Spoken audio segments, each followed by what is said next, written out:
यहाँ पर Br, this is anti Markovnikov rule. अब आप इसका मैकेनिज्म देखें, इसका यूनिक मैकेनिज्म है जिसमें रिएजेंट को पहले ब्रेक किया जाता है। जैसे आप यहाँ पर देखते हैं, हम लोग यहाँ पर बेंजोइक परऑक्साइड लेते हैं, C डबल बॉन्ड O, यहाँ पर O, यहाँ पर O और यहाँ पर C डबल बॉन्ड O और यहाँ पर C6, यहाँ पर H5। इसको सबसे पहले ब्रेकआउट करेंगे यहाँ से, इसी को कहते हैं बेंजोइक परऑक्साइड। ये बेंजोइक परऑक्साइड ये है और इसको हम लोग ब्रेकआउट कर रहे हैं। यहाँ पर जब हम लोग ब्रेकआउट कर रहे हैं, ये दो सिमिलर एटम है, ऑक्सीजन दोनों का इलेक्ट्रोनेगेटिविटी सेम है, इसलिए फ्री रेडिकली ब्रेक करेगा और ये दे देगा CH3 डबल बॉन्ड O और यहाँ पर O डॉट। सिमिलर केस में यहाँ से बॉन्ड ब्रेक किया है, एक स्पेसिस यहाँ से मिलेगा और दूसरा स्पेसिस यहाँ से मिलेगा। ये भी दे दिया यहाँ पर CH3C डबल बॉन्ड O और यहाँ पर O डॉट है। नेक्स्ट स्टेप में क्या होगा, ये फ्री रेडिकल बन चुका है और ये हाइड्रोलिक बॉन्ड है, इसके ऊपर फ्री रेडिकल अटैक करेंगे तो कैसे टूटेगा? फ्री रेडिकल अटैक करने के बाद कैसे टूटेगा? Free radical. तो यहाँ पर आप HBr देंगे और ये HBr के ऊपर यहाँ पर एक मिनट यहाँ C6, यहाँ पर H5 और यहाँ पे अब एसिडिक दिमाग में आ गया, C6H5, C6 यहाँ पर H5। यहाँ पर अगर हम लोग फिर से C6H5 यहाँ पर C डबल बॉन्ड O और यहाँ पर O डॉट का अटैक करवाएंगे, जैसे ही अटैक करेगा ये डॉट में टूट जाएगा, इसमें ब्रेकआउट हो जाएगा डॉट में, और यहाँ पर एक मिलता जुलता कंपाउंड जो आप लोग रेगुलरली देखते हैं वो ऐसा आ जाएगा और ये प्रोडक्ट देने लगे यहाँ पर C6, यहाँ पर H5, यहाँ C डबल बॉन्ड O और यहाँ पर OH और यहाँ पर Br डॉट को रिप्लेस कर देगा, Br डॉट को रिप्लेस कर देगा। अब हम लोग क्या करेंगे, इसका तीसरा स्टेप इसमें लेके आएंगे, अनसिमेट्रिकल एल्कीन के ऊपर अटैक करवाएंगे इसका Br डॉट का। यहाँ पर CH3, यहाँ पर CH, यहाँ पर डबल बॉन्ड, यहाँ पर CH2, यहाँ पर Br माइनस लेके आएंगे और ये अटैक करेगा। जैसे ही अटैक करेगा इसको डॉट में ब्रेक भी करेगा और अपना बॉन्ड भी बनाएगा, यहाँ डॉट और यहाँ डॉट, ये इसके साथ बॉन्डिंग में जाएगा। यहाँ पर हो गया CH3, यहाँ पर CH डॉट, यहाँ पर क्या हो गया CH2 और यहाँ पर Br। ये second degree free radical release करता है, सेकेंड डिग्री फ्री रेडिकल। तुम्हारा दिमाग में क्वेश्चन ये आना चाहिए, अगर तुम ऑर्गेनिक को थोड़ा भी समझता है तो तेरा दिमाग में क्वेश्चन आना चाहिए कि ये यहाँ पर क्यों गया, और अगर ये फ्री रेडिकल है तो ये भी तो फ्री रेडिकल है, यहाँ पर क्यों नहीं आया? अगर ये यहाँ पर आ जाता तो ये रिलीज करता, यहाँ पर आ जाता तो रिलीज करने लगता है CH3, यहाँ पर CH, यहाँ पर CH2 डॉट और यहाँ पर Br आ जाता और ये हो जाता फर्स्ट डिग्री फ्री रेडिकल। ये फ्री रेडिकल है, यहाँ पर है, इसके पास दो रिप्लेसेबल हाइड्रोजन है, इसका मतलब ये क्या बन गया? First degree free radical. और ये हो गया, इसके पास दो बार का एच ग्रुप है, ये हो गया सेकंड डिग्री फ्री रेडिकल। अगर हम लोग ध्यान से देखें तो ये second degree free radical produce कर रहा है, और अगर उस कंडीशन में जिस कंडीशन में जाने का बात कर रहे हैं यहाँ पर अटैक करवाते तो फर्स्ट डिग्री फ्री रेडिकल बनता। तो फर्स्ट डिग्री फ्री रेडिकल के तुलना में सेकंड डिग्री फ्री रेडिकल ज्यादा स्टेबल होता, इसलिए यहाँ पर अटैक करता है, ना कि when a molecule is added to unsymmetrical alkene, added to unsymmetrical alkene, added to unsymmetrical alkene, added to unsymmetrical alkene in presence of organic peroxide, in presence of organic peroxide, in presence of organic peroxide,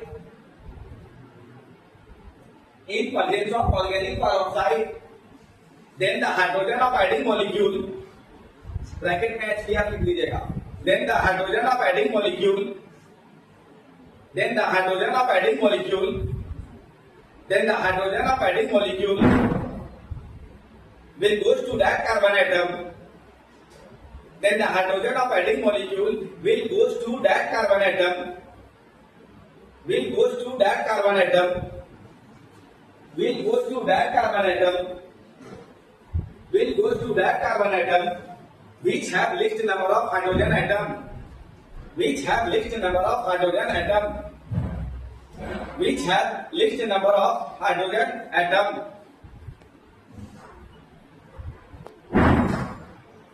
एक बार फिर से मिलाएंगे, When a molecule is added to unsymmetrical alkene, then the hydrogen of adding molecule will goes to that carbon atom which have this number of hydrogen atom. Alkyl halide mainly gives nucleophilic substitution reaction. Mainly gives nucleophilic substitution reaction. Why? Alkyl halide mainly nucleophilic substitution reaction देता है, ऐसा क्यों? देखिए विचार, alkyl halide, जब आप alkyl halide पर study करते हैं ना, किसी भी अल्काइल हैलाइड पर स्टडी कीजिएगा ना, चलिए इसका शॉर्ट फॉर्म देख लें आप RX। जब आप RX को स्टडी करते हैं ना, तो इसमें ना ये जुड़ा हुआ रहता है, अल्काइल ग्रुप जुड़ा हुआ रहता है हेलोजन के साथ, और हेलोजन होता है हाईली इलेक्ट्रोनेगेटिव। क्या होता है ये?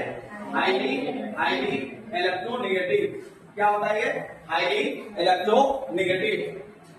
जब भी बॉन्ड ब्रेक करेगा ना, तो हेलोजन बनेगा माइनस और ये क्या बन जाएगा? Plus.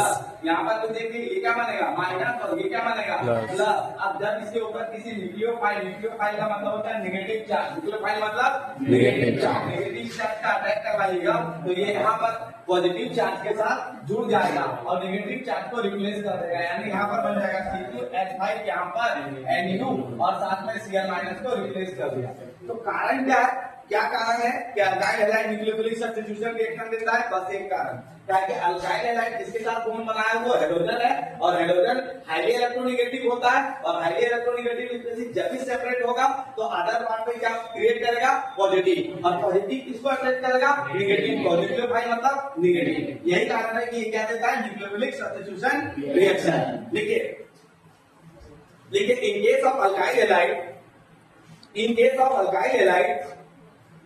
in case of alkyl halide, alkyl group is attached with, in case of alkyl halide, alkyl group is attached with, in case of alkyl halide, alkyl group is attached with, alkyl group is attached with highly electronegative, alkyl group is attached with highly electronegative halogen atoms. Alkyl group is attached with highly electronegative halogen atoms. So after the breaking of bond,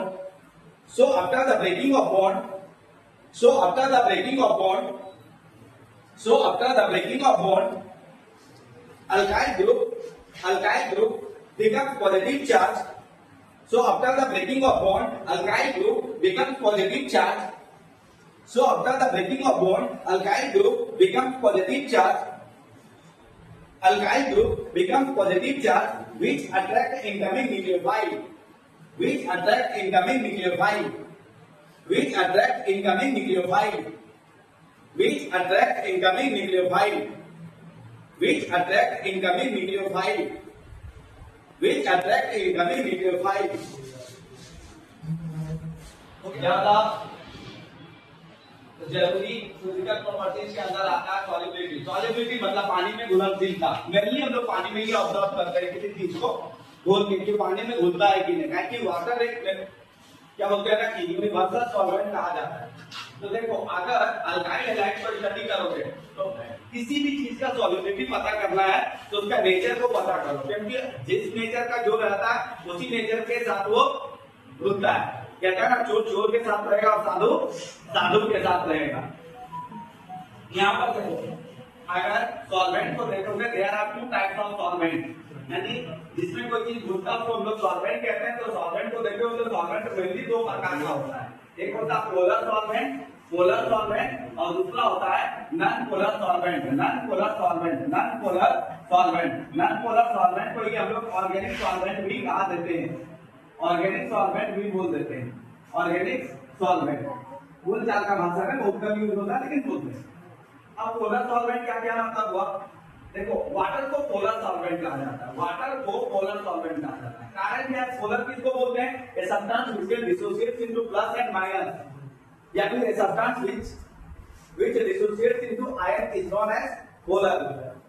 वैसा substance जो टूटने के बाद ions देता है, जो ions में टूट सकता है वो पोलर है। अब वाटर को अगर स्टडी करोगे तो वाटर को ब्रेक करोगे तो वाटर टूटता है H+ और OH- में, that is it can provide ions, यानी कि क्या दे सकता है हम लोग को, आयंस दे सकता है। यानी ये कैसा नेचर का हो गया, पोलर नेचर का हो गया। कैसा नेचर का हो गया, पोलर नेचर का हो गया। अब अगर हम लोग बात करें अल्काइल हैलाइड का, अल्काइल हैलाइड का, तो अल्काइल हैलाइड का अगर बात करें तो अल्काइल हैलाइड मतलब RX को भी अगर हम लोग ब्रेक कर रहे थे तो प्लस और माइनस में ब्रेक तो हो ही रहा था, प्लस और माइनस में ब्रेक हो रहा था। दैट मींस ये भी क्या है, पोलर है, ये भी क्या है, पोलर है। अब यही पर क्वेश्चन है, क्वेश्चन यहीं पर घुमा के तुमको पूछेगा, बोलेगा alkyl halide is polar in nature and water is also polar in nature but alkyl halide are not soluble in water, why? Alkyl halide क्या है, पोलर है नेचर में, और वाटर भी क्या है, पोलर है नेचर में, लेकिन फिर भी अल्काइल हैलाइड वाटर में सॉल्युबल नहीं होता है। ऐसा क्यों? तो कारण क्या है कि अल्काइल हैलाइड वाटर में सॉल्युबल नहीं हो पाता है पोलर होने के बावजूद। पोलर होने के बावजूद एक प्रक्रिया को ये पूरा नहीं करता है जिसको हम लोग कहते हैं H बॉन्ड। क्या नहीं बनाता है, H बॉन्ड। तो हम क्या बोलेंगे, alkyl halide is polar in nature but can not form effective H bond, so it is not soluble in water. Alkyl halide polar तो है मगर इफेक्टिव H बॉन्ड प्रोड्यूस नहीं कर सकता है, इसीलिए वाटर में सॉल्युबल नहीं होता है। कुछ स्टूडेंट को होता है लेकिन उसको पढ़ाई से मतलब नहीं होता है, तो पढ़ाई से जब मतलब नहीं होता तो कहीं ना कहीं पहुंच जाता है। साइंस वैसा लोग भी होगा जो एक अच्छा इंस्टीट्यूशन, अच्छा जगह से बिलोंग करता है, और ऐसा लोग भी होगा जो साइंस लिया है लेकिन साइंस से के लिए जो एलिजिबल संस्था वगैरह नहीं है उस सब में ज्वाइन करके बैठा हुआ है। कुछ लोग साइंस लिया हुआ है कहीं भी जाके भिड़ गया, तो फिर क्या है? तो अगर आप रियल मायने में पढ़ाई नहीं करना चाहते, रियल मायने में उद्देश्य क्या पढ़ाई का, साइंस लिए तो साइंस लेके ना पढ़िए, साइंस को ना पढ़िए। कभी कभी लोग ऐसे ही ले लेता सब्जेक्ट, तो जो ऐसे लेगा सब्जेक्ट उसमें दिक्कत होगी। तो वहां पर यही चीज है, यहाँ पर पोलर तो हो गया, ये पोलर तो हो गया तो स्टूडेंट तो बन गया, लेकिन तुम